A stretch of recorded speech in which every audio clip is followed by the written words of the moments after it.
Depuis des millénaires, l'Anatolie est un pont entre les mondes. Des Hittites aux Romains, des Seldjoukides aux Ottomans, des royaumes se sont élevés ici avant de disparaître dans la poussière du temps. Mais leur cité demeure, leurs pierres parlent encore. Ce voyage nous entraîne au cœur de l'Anatolie centrale, sur les traces des empires oubliés.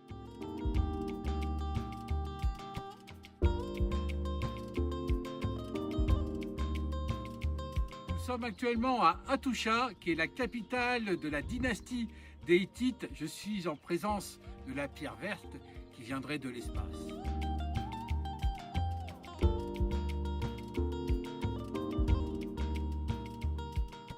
En franchissant la porte des Lions, j'ai eu l'impression de remonter 3000 ans en arrière. Une cité oubliée pendant des siècles, cachée dans les collines, où chaque pierre raconte la grandeur d'un empire qui rivalisait autrefois avec l'Égypte des pharaons.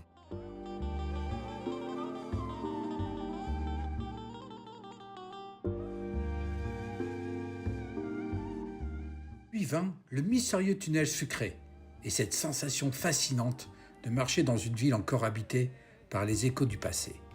Nous passons ensuite par la majestueuse Porte Royale avec ses impressionnantes doubles murailles.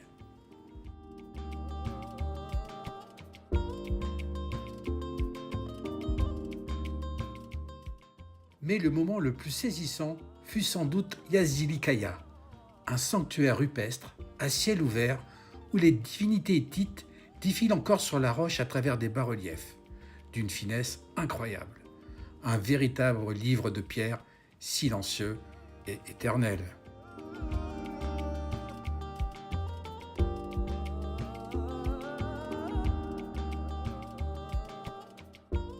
Nichée dans une vallée étroite, traversée par la rivière Yeşilırmak, Amasya semble suspendue hors du temps. Découverte d'Amasya, la ville qui a été fondée par les rois du pont et qui a formé toute une lignée de sultans.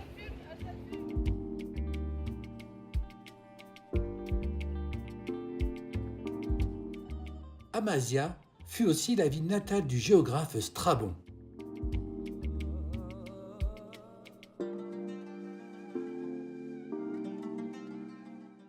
Au fil de ma découverte, j'ai été fasciné par ces élégantes maisons ottomanes, restaurées, qui bordent la rivière, dominées par les impressionnants tombeaux des rois du pont creusés dans la falaise.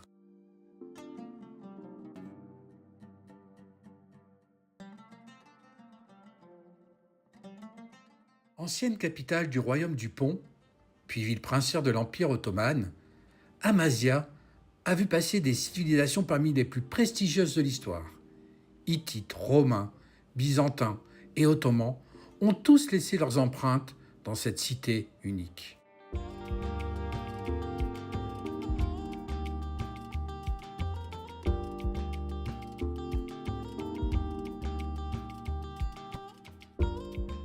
Connue autrefois sous le nom de Zela, la ville de Zilé entre dans l'histoire en 47 avant notre ère.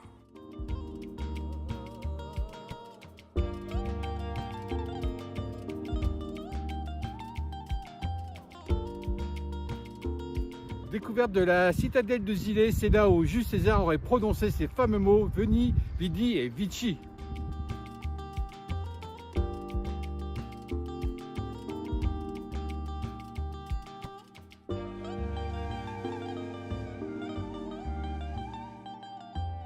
Nous sommes à Toka, une cité médiévale sur la route de la soie. Depuis plus de 6000 ans, Tokat accueille voyageurs, marchands et conquérants. Le caravansérail, autrefois refuge des caravanes de la route de la soie, demeure aujourd'hui un lieu vivant où résonne encore le geste des artisans.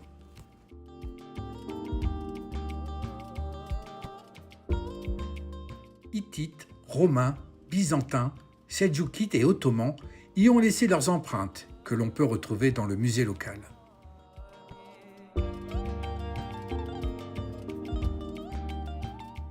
La médersa de Tokat se distingue pour son architecture ornée de céramique bleue.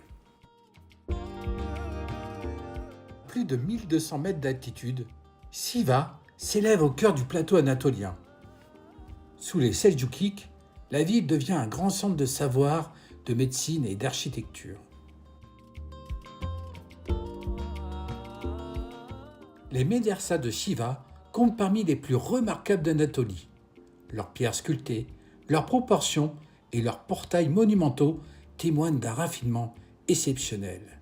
Ici, l'art et la science ne faisaient qu'un.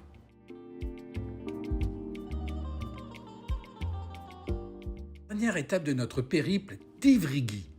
Cette plateforme d'origine byzantine fut conquise par les Turcs seldjoukides à la fin du XIe siècle. L'émir Ahmed Shah fit construire une magnifique mosquée contenant une salle de prière couronnée par 2 coupoles et un hôpital.